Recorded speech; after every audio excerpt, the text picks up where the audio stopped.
कहा था ना, कहा था ना मेरी खामोशियों को तुम कोई मानी नहीं देना। जुदाई की सभी बातें मेरी आंखों में पढ़ लेना। मेरी इस मुस्कुराहट में अगर महसूस कर पाओ तो मेरे आंसुओं की तुम नमी महसूस कर लेना। कहीं जो रह गई है वो कमी महसूस कर लेना।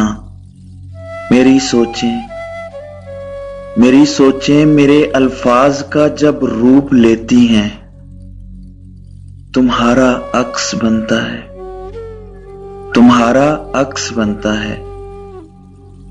मेरी नींदों में जब जब रत जगों के दीप जलते हैं, तुम्हारा जिक्र चलता है।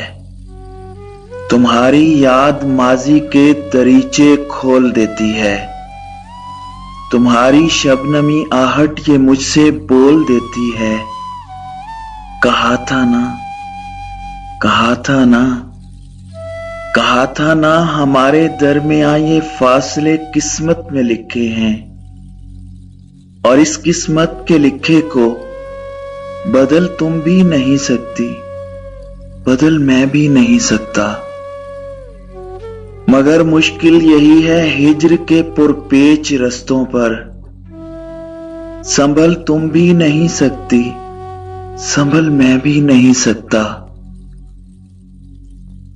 तो बेहतर है कि हम एक दूसरे की याद के हमराह हो जाएं, कि अब के इस मोहब्बत से निकल तुम भी नहीं सकती, निकल मैं भी नहीं सकता। निकल तुम भी नहीं सकती, निकल मैं भी नहीं सकता। सुनो जाना, सुनो जाना तुम्हारी शबनमी आहट मेरे अंदर धड़कती है, मगर जब खामोशी से तुम कोई मानी नहीं लेती तो ये दिल टूट जाता है। मेरे अंदर कहीं पर कुछ अचानक टूट जाता है। मेरे अंदर कहीं पर कुछ अचानक टूट जाता है, अचानक टूट जाता है।